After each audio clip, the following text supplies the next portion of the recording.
welcome to Montgomery Matters. I'm your host, Greg Wims. Today we'll be talking to Jeremy Lichtenstein, who will be talking about the program that he started called KIND. Welcome to the program, Jeremy. Thank you very much. Now, let me ask you, first of all, how many students in Montgomery County are participating in the free and reduced lunch program? Approximately 32% of all the children are on the free and reduced food plan, which equates to approximately 44,000 children in Montgomery County alone. Now, out of that number, can you tell us if they receive food on the weekends, or is it just while they're in school? It's strictly breakfast and lunch program, Monday through Friday, no weekends, no holidays. And what we try and do is provide food for them to take home on weekends so they have something to eat during the weekend. Now, are you the founder of KIND? I am the founder, and I've done it for approximately 6 months, providing food for up to close to 400 kids now at different schools. Now, as the founder, and you just said 400 and some kids actually receive help from your organization, what gave you the idea? Well, I coached many years soccer and basketball to my kids and their friends, and there was a parent who got involved in another program similar to my program, and he put up approximately 3 years commitment of 100 children that he would feed, and I told him I would help facilitate the pickup and the delivery of the food. So after doing that, I realized that I saw some gaps in there that could be a better program, and I felt like I should do it on my own to basically do it for Montgomery County only.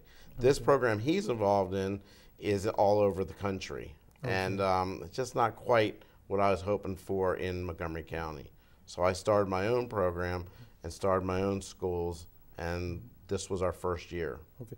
Now, you said earlier that you're 6 months old, you're feeding 400 kids every weekend, and so how many schools do you participate in? Right now, we facilitate the delivery to 2, and we feed 6 other schools. Okay. So it's a total of 8 schools that we deliver to. Okay. Now, with that, now you yourself, so you're the founder and I guess president.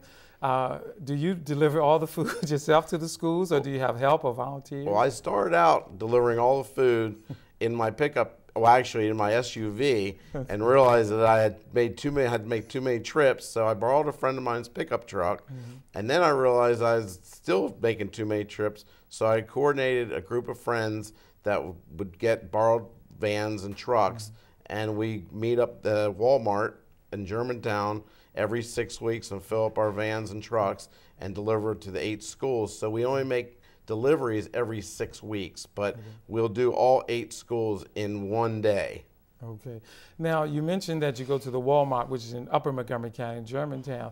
Now, where are your schools? I think you told me earlier they spread out. Our schools are spread out. We have Clarksburg, we have Lake Seneca, we have Georgian Forest, which is in Silver Spring, we have Kent Mill in Silver Spring, we have Cedar Grove, and we deliver to Garrett Park as a delivery.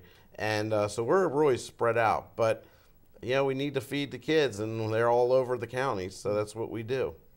You know, when I was doing a little research to bring you on the show, I was reading a letter that I guess one of the staff of the school had written.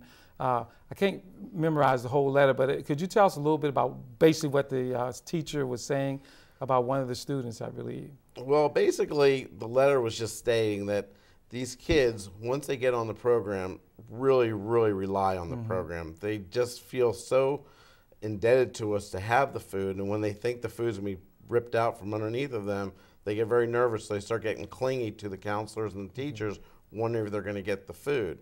And it's not only just the food, it's also about someone else caring about them. Yeah. Someone who actually has taken time to give them food, to tell them that it's okay and that they'll be all right.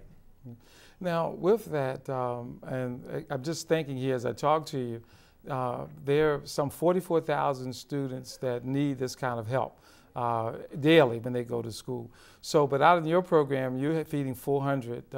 So what are your plans for the future? I know you've started yourself and you have some volunteers now, but where do you see yourself maybe in the next 3 to 4 years? Well, I'm hoping to add at least a couple hundred kids every year. Okay. And I think I can do that pretty easily.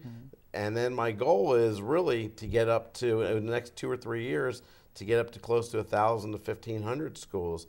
And then I think I'd like to take it even further than that and maybe even expand into other counties. But that's going to probably be a 5-year plan. I've really studied a lot of these other programs all around the country and seeing how they have expanded. And it's very interesting that some of them have gone from 300 kids to 13,000 in a matter of 8 years. Wow. So, I mean, it's a very good possibility. Now, you started this program yourself, and you do be commended for it. But you actually had volunteered, I think, with another food program before you came up with this idea. Could you tell us about that and some of your other volunteer activities? Well, as I said, I was coaching, and one of the parents of the kids I was coaching, Eugene and Michelle Profit, joined a group called Blessings in a Backpack, where they provide the food and backpack on weekends. And like I said, I facilitated the pickup and delivery of that food, but they're the ones who really got me started into this program. But once I saw it and studied it and realized what we needed to do, I really felt like I could do a more efficient, better job, and that's why I started Kind. And I think that it's going to expand very quickly. Did you work before Kind as a volunteer with a group called Manna Foods or something like that? Yes, I had raised money for Manna and a food drive, and we raised approximately $8,000 last year for Manna, and then we also raised probably about 1,000 pounds of food and brought it up to the Manna shelter. And then I also worked with Victim Rights Foundation and and also Bethesda Cares. Yes. And I'm trying to do as much as I can do. So as one person, a family man, which we haven't talked about your family yet, and a businessman, you have done a lot of volunteer work. And I guess with Manna, I want to go back to that because you said 1,000 pounds of food you were able to raise. That sort of helped you to set the groundwork for you to do what you're doing now with Kind and the 400 kids a year. Right. I mean a week, I'm sorry. Yeah, a week. Yeah. For the year. Yes. Well, the Manna Food Drive was an interesting drive. I got together with a couple other people, and what we did was we sent letters out to neighbors and business people, and we sent out saying that we're willing to pick food up from their houses and money. And it was about a 6-week drive, and we really actually did, I thought, pretty well.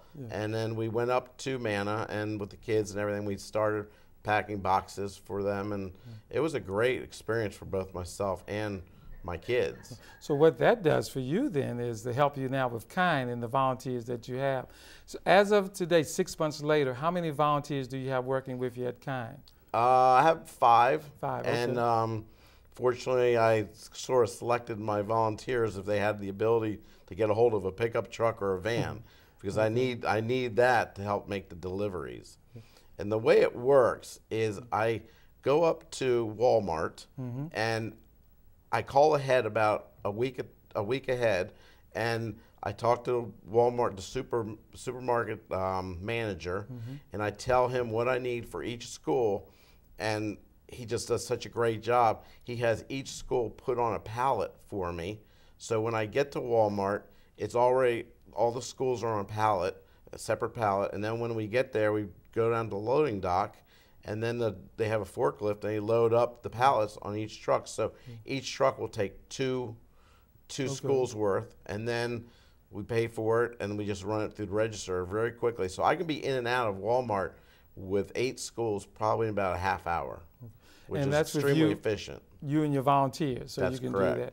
Now that brings up the question, I call it the $1 million question that the audience probably wants to know: who pays for all of this? Good question. So far, it's me. Okay. I'm the sole owner, sole provider of the organization, and therefore I'm the one paying for it. At this moment, we are going to be having fundraisers, and we are going to be raising money. I just have a website now, which is kindinmaryland.org, KINDINMD.org, and we take, donations. But right now, it's just me, and I'm hoping by September, the next school year, that we will be able to raise funds that feed more children.